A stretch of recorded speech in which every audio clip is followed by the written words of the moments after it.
Tiga. Okey, Assalamualaikum. Jadi saya kira ni video ni testimoni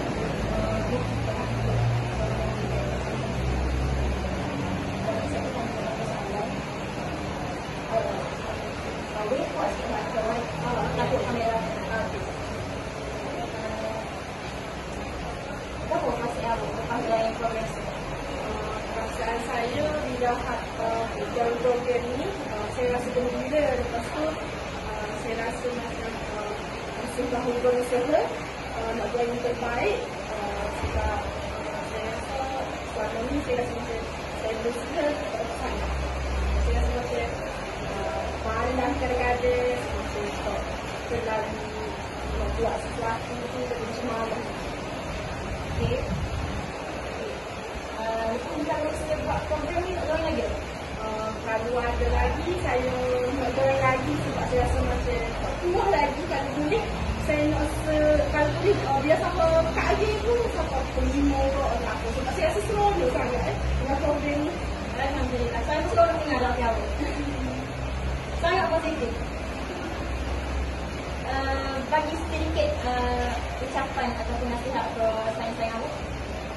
Nasihat saya ialah kita ni janganlah malas nak berusaha lah sebab kadang-kadang ni kita tak tahu apa yang kita jadi kat luar sana.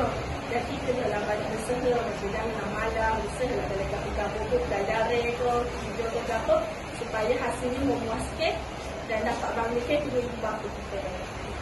Alhamdulillah. Okey, terima kasih atas testimoni yang diberi.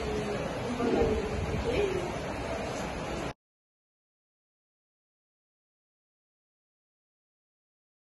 Tiga. Assalamualaikum. Nama apa? Nama apa? Ahmad Azraika. Amirul Haikal. Apa boleh buat sikit boleh? Terakhir ni masuk kamera tak dengar. Lepas tu soalan ni pendek. Tak mampu. Boleh deh. Okey, saya nak buat soalan testimoni untuk program saya. Program kami je lah. Jadi saya akan tanya beberapa soalan. Saya awak boleh jawab apa? Jadi yang pertama, kan penyampaian seri. Okey. Saya rasa penyampaian seri pada hari ini kurang. Sebab Muhammad jelas. Jelas. Alhamdulillah. Okey.